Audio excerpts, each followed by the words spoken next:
that stage, if somebody is really that emotionally triggered and they are responding in a dysfunctional way, such as avoiding you, not reading email, having very strong emotional displays at work, whatever it is that you see that doesn't fit the workplace, they probably need some emotional support. And the way you do it, there's a little niche trick, an acronym called GIVE, that says, be gentle, don't threat, don't say things in a threatening voice, don't don't punish, don't be aggressive with the person. Just gently tell them, hey, I want to be helpful. I like your work. I'm seeing that lately, da da da da da. Let's work on this in an inviting and gentle way. Act interested. You might not be that interested in their family drama. You're their boss, you're working with them, you're not the therapist, but you can still act interested. So show some interest, even if it's not 100% genuine, just for them to feel like they have a little bit of space. The information will be good for you, even if it's not riveting. And validate. And validation is a unique thing. It's letting the other person know that you get it, even if it's irrational. So not changing it, not saying but, not giving them advice and not trying to fix it, and not cheerleading them and saying, but you're doing great. If somebody says, I just feel really insecure about it, saying to them, but you're doing so well, that's not validating, that's cheerleading. Validating is saying, I hear it. I hear that you feel insecure. I totally get that this particular task is making you feel insecure. So really seeing it from their perspective, even if it makes no sense to you in the moment. And be a little easy-mannered. Use a little bit of humor. Don't be too heavy about it, to create the give space. Yeah, so once you've validated them and the emotions are being felt, understood, you'll notice as a leader that they tend to calm down. Right? The idea with emotions is that they typically just want attention. And I mean that, I guess maybe in the best way possible, is that the emotion tends to get louder when it feels like it's not being heard, met, and in the worst case, it can be acted out. So if you can do this give thing that Yadi is talking about, you can support, then you can really start to get the person down or to make real decisions and actually have lasting impact that will hopefully help them avoid those types of triggers in the future. So the way to do that is to request some very clear feedback.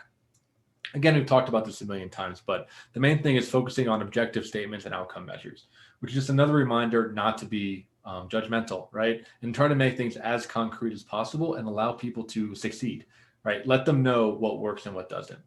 You want to see if their feedback supports or contradicts the organizational values.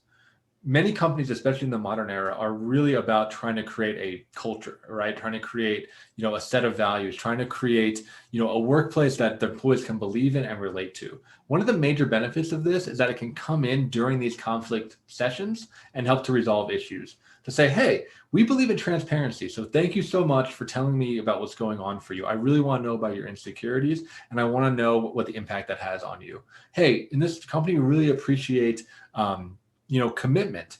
And I can see that you're trying really, really hard and that you're committing. And it's actually some of the ways that I'm communicating that's getting in the way of you doing the work that I know that you want to do. So connecting it to larger system helps them feel included and gives you a common language, right? A way that you can start to talk about these issues as it relates to the system rather than the two people individually. Then you want to move into problem solving, right? Because it still is a workplace. So you want to present some potential solutions, a way to measure them. The second part is really important. We talked about it a lot with the scapegoat, but I do think it translates to all these different roles, is that the people want to feel like what they're doing is actually having a real impact, that they just had this, emotional, outburst. They had a difficult day at work, and they want to know that they're being heard and that changes are happening in a very real way.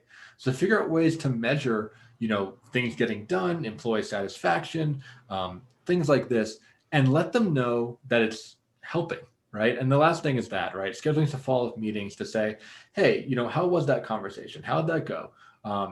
And seeing if the solution was helpful.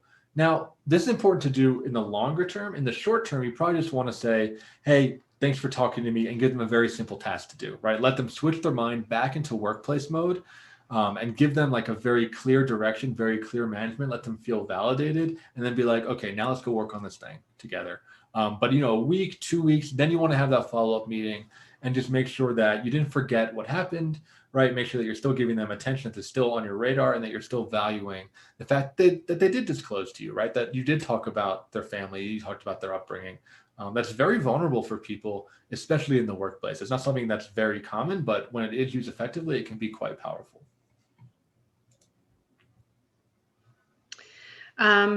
So we want to make sure that we're practicing decorum.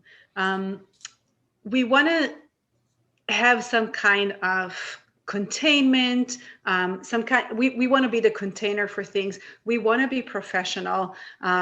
It is expected from employee, but mostly from the leader.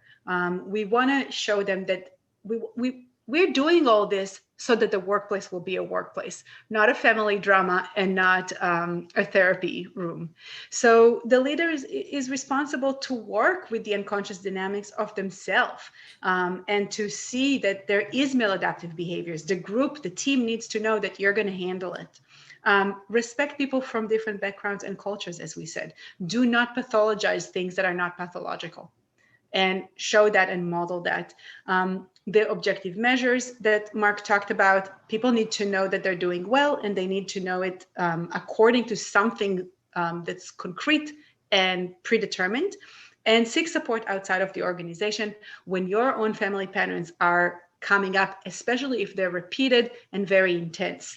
We always call for a deeper work if possible. Which is our final slide. It's a call for deeper work. So if this, especially if you're listening to this, if this is triggering a lot of thoughts, memories, even emotions in you, there's a call to deeper work. And I will say, as a psychotherapist, is that there's no shame in this. Actually, high-level leaders, what I found is that their problems aren't with the technical part of their job. It's actually with the emotional and soft skills part of their job. This is the thing that's often holding people back from the advancements and from the ambitions and dreams that they want to have. Right? That can show up like substance use, TV, video games, overeating, procrastinating, having anxiety before meetings, all these types of things, intense emotions. This is a call to do deeper work, to get yourself into therapy, to find a coach, to find an executive organizational developer, anything like this, to start to do that work and refine yourself so that you can live the life you want and accomplish the goals, either personally and professionally, that you want to have.